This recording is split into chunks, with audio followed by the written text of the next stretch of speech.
I need to tell someone what I did, and you're going to think I'm terrible, but there's something about being the partner who has everything together that nobody understands. Everyone's looking at my husband Mark like he's this sad, neglected victim now, but the truth is I'm the one who ruined everything, and here's what really happened.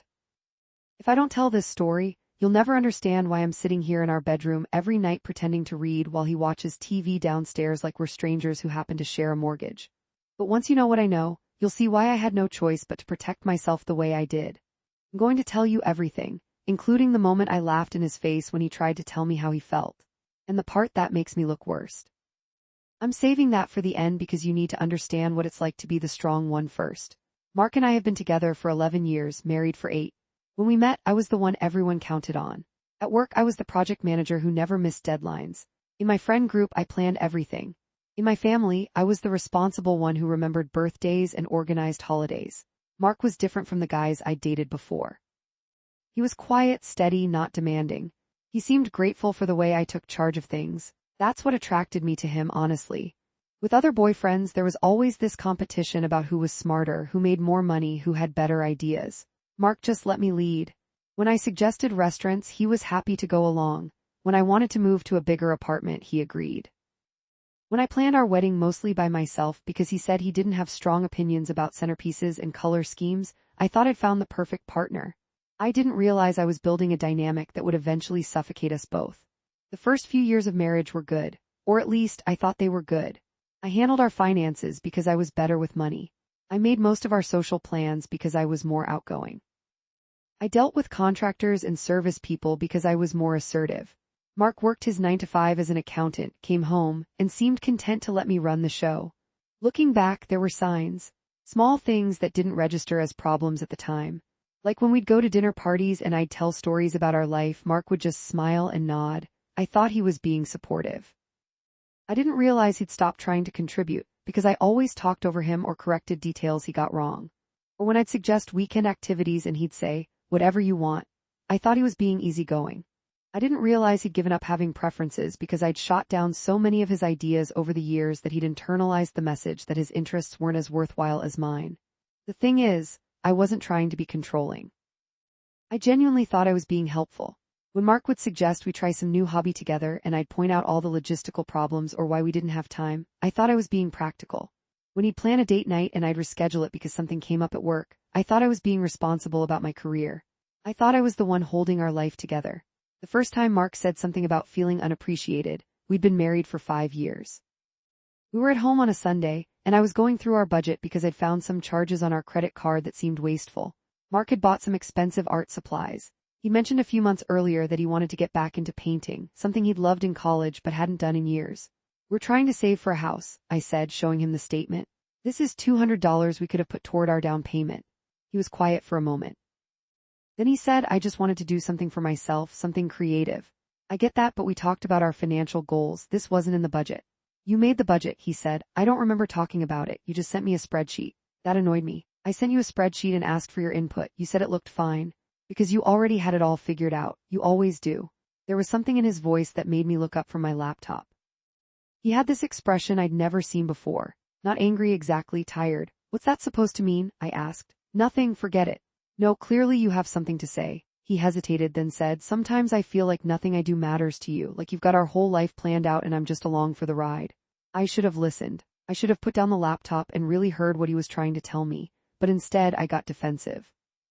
"Are you seriously trying to make me feel bad for being responsible? Someone has to think about our future, Mark. Someone has to make sure we're not just floating through life hoping things work out.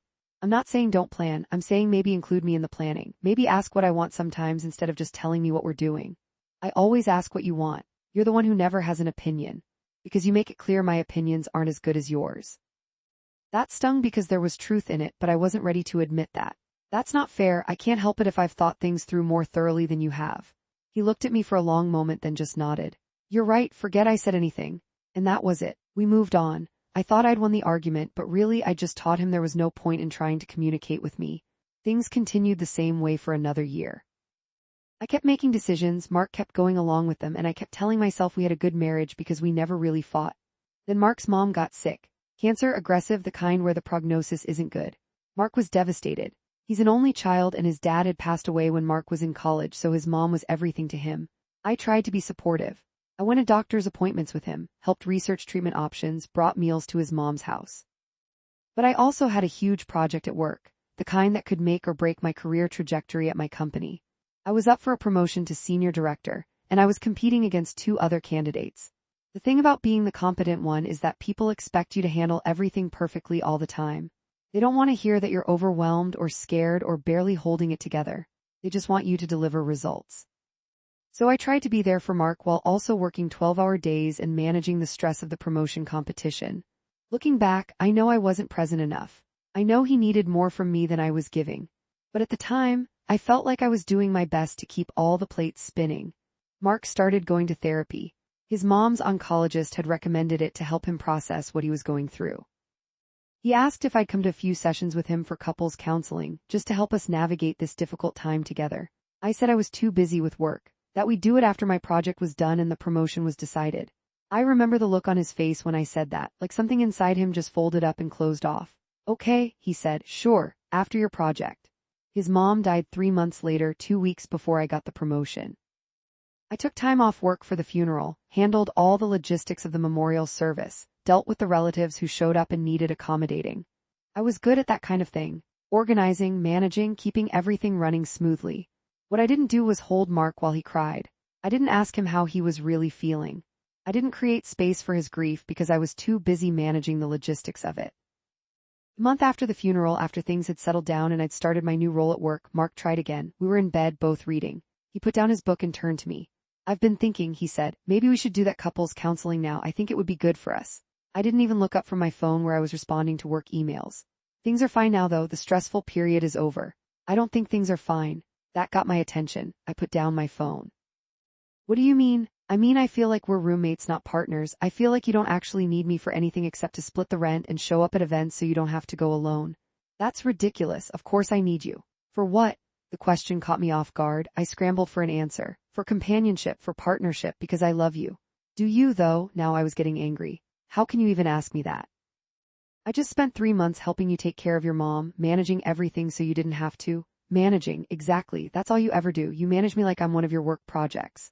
Someone has to be the adult in this relationship, Mark. As soon as the words left my mouth, I knew I'd crossed a line. His face went completely still. Right, he said quietly. Because I'm what? A child? That's not what I meant. It's exactly what you meant. It's what you've always thought. You're smarter than me, more capable than me, that I should just be grateful you're willing to manage my incompetent ass. You're putting words in my mouth. Am I? Because I've spent 6 years watching you dismiss everything I say, every idea I have, every feeling I try to express. I just lost my mom and you couldn't even take one evening off from work emails to ask me how I'm coping. Do you know how that feels? I felt my defenses going up like walls. I'm sorry I have a demanding career. I'm sorry I can't just fall apart every time something hard happens. I'm not asking you to fall apart, I'm asking you to see me, to value me, to treat me like an equal instead of a burden you have to manage. If you feel like such a burden, maybe you should speak up more. Maybe you should have stronger opinions or take initiative instead of just passively going along with everything and then resenting me for making decisions. He stared at me. I tried to speak up. For years I tried. And every single time you had a reason why I was wrong or impractical or not thinking things through. Do you know what that does to a person? To be told over and over that your judgment is faulty, that your ideas aren't good enough? I never said that. You didn't have to say it. You showed it. Every time you rolled your eyes at my suggestions.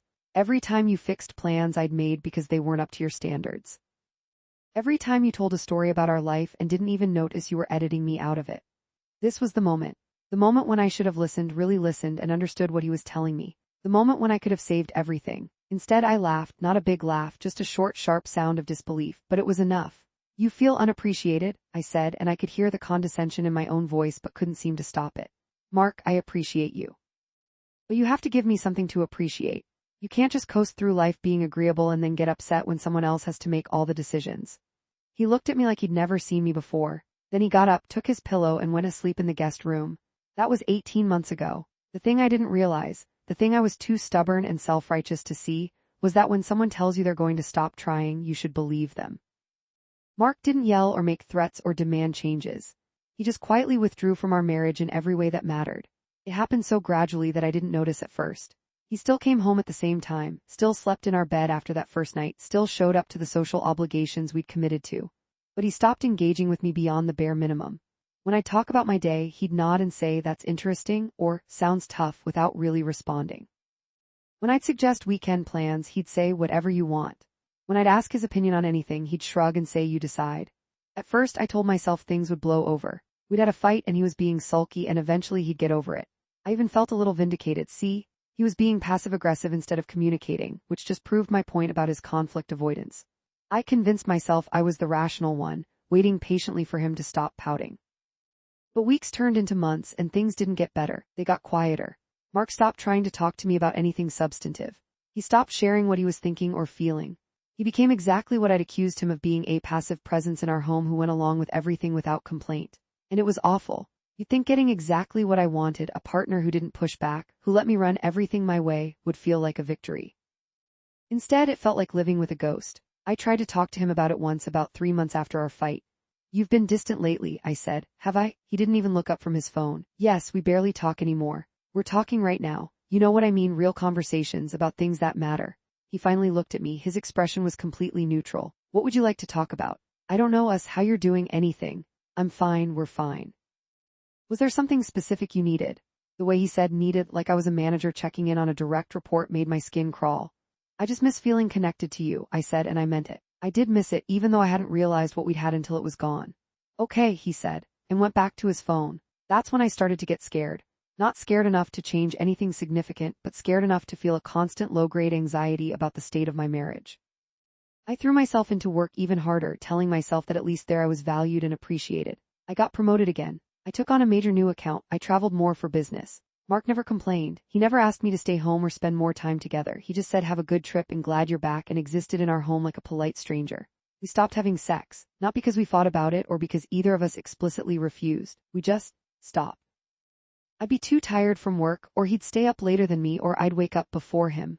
The opportunities for intimacy disappeared without either of us trying to create them.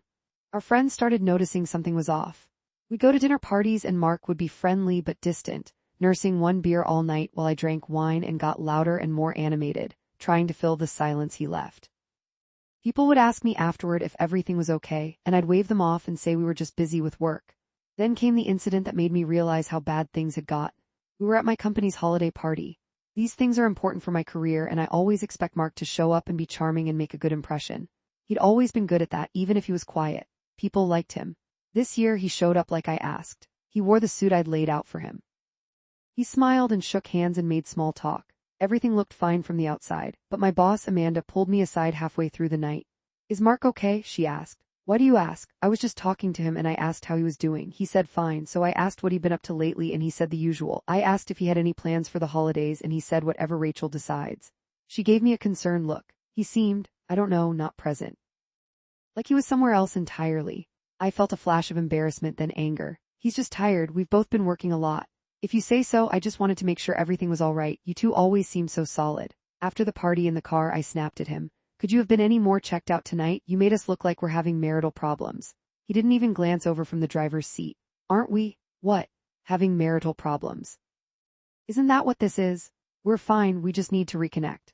"Okay, can you stop saying okay like that, like you don't care about anything?" "What would you like me to say? Something real, something that shows you're still in this marriage." He was quiet for a long moment. Then he said very calmly, "I told you I felt unappreciated. I told you I felt invisible. You laughed at me. So I stopped expecting anything from you, and now you're upset because you can feel the difference.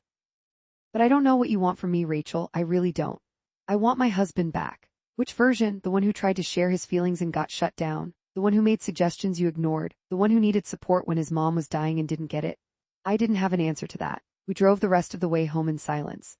That night, lying awake in bed while Mark slept beside me, I finally admitted to myself that our marriage was in serious trouble. But even then, I couldn't quite accept my role in creating the problem. I kept circling back to the idea that Mark was being unfair, that he was punishing me for one argument, that he was choosing to be distant instead of working on things with me. I never quite connected the dots that I'd created this situation by spending years dismissing him, and that his withdrawal wasn't punishment. It was self-preservation. The thing that finally broke through my denial happened a few weeks later. I came home early from work one day because a meeting got canceled. I expected to find the house empty since Mark usually worked until 6, but his car was in the driveway. I found him in the room that we'd always called the office, but which had become mostly my space for working from home. He was painting. He'd set up an easel by the window and was working on a canvas, completely absorbed. He didn't even notice me at first. The painting was beautiful, an abstract landscape in blues and grays that somehow conveyed a feeling of loneliness that made my chest ache. I didn't know you were painting again, I said. He startled, then turned. For just a second I saw something in his face, fear, guilt, before it smoothed into that neutral expression he always wore around me now. I took a half day, he said. The painting is beautiful. Thanks. How long have you been doing this? A few months. A few months. Been painting for months and never mentioned it. Why didn't you tell me? He started cleaning his brushes. You never asked what I was doing with my time. It was true. I'd been so wrapped up in my own work, my own stress, my own narrative about our marriage that I hadn't even asked my husband what he was doing with his days. Can I see the others? I asked. The other paintings? He hesitated, then opened the closet. There were at least 20 canvases stacked there. He pulled a few out for me. They were all stunning, and they were all profoundly sad. Empty rooms, solitary figures, dark colors and negative space that spoke of isolation. Mark, I said, and my voice cracked. Are you okay? I'm fine. These don't look like you're fine, they look like you're depressed. They're just paintings. They're clearly more than that. He put them back in the closet. Was there something you needed? I should get cleaned up for dinner. I don't care about dinner, I care about you. Talk to me, please. He turned to look at me, and for the first time in months I saw something real in his expression. Not anger, not love, just exhaustion. I don't know how to talk to you anymore, Rachel. Every time I try to tell you how I feel, you either dismiss it or turn it around to be about how hard you have it or make it into an argument you need to win. So I stopped trying. And now you're upset that I stopped trying, but you're still not actually listening to me. You're just upset that my silence is inconvenient for you. That's not fair. Isn't it? Right now you're upset about the paintings, but are you upset because I'm hurting or because you didn't know I was hurting? Are you concerned about me or concerned about what it says about you that you didn't notice? The question hit me like a slap because I didn't know the answer, or I did know the answer and it made me look terrible. I'm concerned about both, I said finally. I hate that you're hurting. And I hate that I didn't see it. Okay, he said, and started putting away his art supplies. I wanted to push, to demand he engage with me, to force him to have the conversation I suddenly desperately wanted to have. But something in his shoulders, in the careful way he was moving, stopped me. For the first time I realized that I couldn't manage or fix or organize my way out of this. This wasn't a project with action items and deliverables. This was a person who had been slowly disappearing from our marriage because I'd made him feel like there was no room for him in it. I left him alone that day. I went downstairs and ordered takeout and pretended to work on my laptop while having a small, quiet panic attack about the state of my life. That night I barely slept. I kept thinking about those paintings, about the months Mark had spent creating this entire artistic practice without ever mentioning it to me. What else didn't I know about him? What else had I missed while I was busy congratulating myself on running our life so efficiently? The next morning I tried a different approach. I was thinking, I said over coffee, maybe we should plan a vacation, just the two of us, get away somewhere and reconnect. If you want to take a vacation, that's fine, he said. I want us to take a vacation together. Okay, where were you thinking? I don't know, where would you like to go? He looked at me with that neutral expression. Wherever you want is fine. Mark, please, I'm trying here. Trying what exactly? To include you, to ask your opinion. One vacation doesn't fix years of not caring what I think. There it was, the truth stated plainly. So what do? I asked, and I heard the desperation in my voice. How do I fix this? I don't know if you can, he said quietly. I don't know if I have anything left to give you. He left for work, and I sat at the kitchen table crying for the first time in years. I called in sick that day. I couldn't face going to the office and pretending everything was fine when my marriage was falling apart. I did something I never do. I called my sister. Emma and I aren't that close. Partly because we're very different people. She's more creative and emotional while I'm more practical and analytical, and partly because I've always been a little judgmental about her life choices. She's a freelance graphic designer who prioritizes experiences over security, who's been engaged twice but never married, who I've always privately thought was kind of a mess. Rachel, she said when she picked up, surprised. Is everything okay? Not really, I said, and started crying again. To her credit, Emma didn't say I told you so, even though she probably wanted to. Over the years, during the rare times we talked about my marriage, she made little comments about how I seemed to steamroll Mark, how she worried I didn't really see him as an equal partner. I'd always brushed her off. I told her everything. The fights, Mark's withdrawal, the paintings, all of it. When I finished, she was quiet for a moment. Do you love him? She asked. Of course I do. No, really. Do you actually love Mark for who he is, or do you love having a partner who doesn't challenge you? I wanted to be offended, but the question stopped me. I don't know, I finally said. I think I loved who we were together, or who I thought we were. Who did you think you were? A team, a partnership. I thought I was the one who handled things, and he was the one who supported me, and that worked for both of us. But he tried to tell you it wasn't working for him, and you laughed at him. I know, God, I know I was such an asshole. So what are you going to do about it? I don't know. He won't talk to me, he's completely shut down. Emma sighed. Can you blame him? You spent years training him not to share with you. You can't expect him to just open back up because you're suddenly ready to listen. So what do I do? Maybe start by figuring out what you actually want. Do you want to fix your marriage because you love Mark and want him to be happy? Or do you want to fix it because it's uncomfortable for you that it's broken? After we hung up, I sat with that question for a long time. The honest answer, the one I didn't want to admit, was that I mostly wanted to fix things because Mark's withdrawal made me feel bad. It made me feel like a failure. It made me feel out of control. I wasn't sure I knew how to love someone without trying to manage them. Over the next few weeks, I tried to change. I asked Mark questions about his day and actually listened to the answers. I stopped making all our social plans and asked what he wanted to do on weekends. I backed off on criticizing or fixing things he did. But it was too little, too late. Mark had spent so long protecting himself from me that he didn't trust this new version of me. And honestly, I didn't fully trust it either. Every time I bit back a criticism or stopped myself from taking over a decision, it felt performative. Like I was acting the role of a supportive wife rather than actually being one. Mark could tell. He'd respond politely to my questions but without any real openness.